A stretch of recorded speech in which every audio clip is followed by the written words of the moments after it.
बिस्मिल्लाहिर्रहमानिर्रहीम। मैं हूं नुमान सदीक। मैं 9th क्लास की केमिस्ट्री का चैप्टर नंबर 6 स्टार्ट किया हुआ है, जो कि इक्विलिब्रियम है।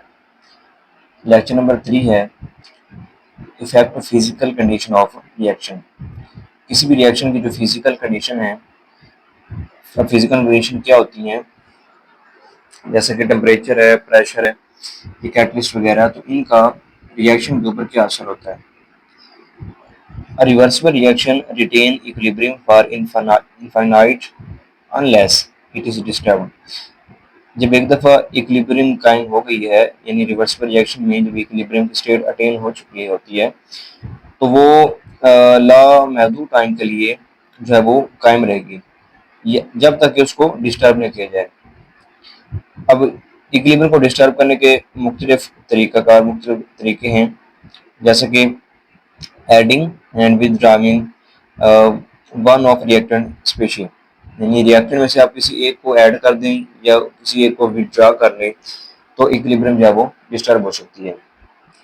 एडिंग एंड विथड्राइंग प्रोडक्ट में से आप किसी एक स्पीशी को ऐड कर दें या किसी एक स्पीशी को विथड्रा करने यानी निकाल लें रिएक्शन मिक्सचर से, तो भी जो है वो इक्विलिब्रियम की स्टेट जो है वो डिस्टर्ब हो सकती है। चेंज इन टेम्परेचर चेंज कर दें, चाहे टेम्परेचर बढ़ा दें या कम कर दें, तो उससे भी जो है वो इक्विलिब्रियम की हालत जो है वो डिस्टर्ब हो सकती है। प्रेजेंस ऑफ कैटलिस्ट की मौजूदगी भी इक्विलिब्रियम को जो है वो डिस्टर्ब कर सकती है। तो अब कैटलिस्ट क्या होती है, कि कोई भी ऐसी substance which alter the rate of reaction, alter the rate। ऐसी सब्सटेंस होती है जो किसी भी रिएक्शन के रेट को अल्टर मतलब चेंज कर देती है, रेट को बढ़ा भी सकती है या कम भी कर सकती है, तो उसको कैटलिस्ट कहते हैं। और कैटलिस्ट जो है वो इसकी मौजूदगी रिएक्शन को इफेक्ट करेगी। चेंजिंग द प्रेशर, अगर हमारे पास जो रिएक्शन है उसमें रिएक्टेंट और प्रोडक्ट दोनों ही गैसेज हैं, तो प्रेशर को चेंज करने से रिएक्शन जो है वो डिस्टर्ब हो सकता है।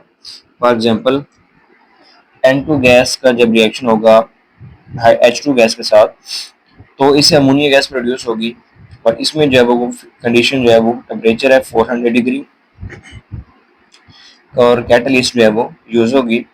तो ये जो फैक्टर हैं ये डिस्टर्ब कर सकते हैं इक्विलिब्रियम को। In equilibrium concentration will be constant. Equilibrium जो होता है उसमें रिएक्टेंट और प्रोडक्ट की कंसंट्रेशन कांस्टेंट रहती है।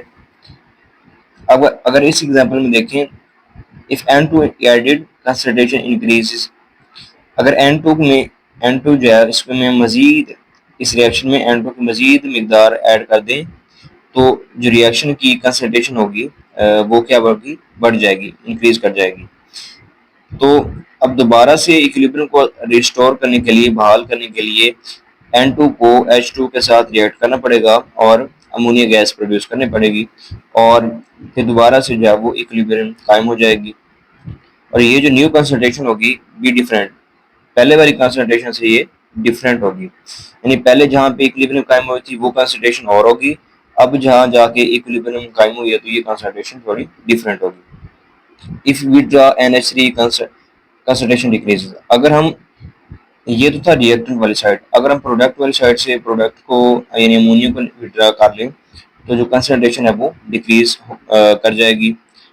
तो इस कंसंट्रेशन को बहाल करने के लिए या इक्विलिब्रियम को बहाल करने के लिए भी नाइट्रोजन को हाइड्रोजन के साथ रिएक्ट करना पड़ेगा और अमोनिया गैस प्रोड्यूस करना होगी, ताकि वो इक्विलिब्रियम को जो है इक्विलिब्रियम को रिस्टोर कर सके।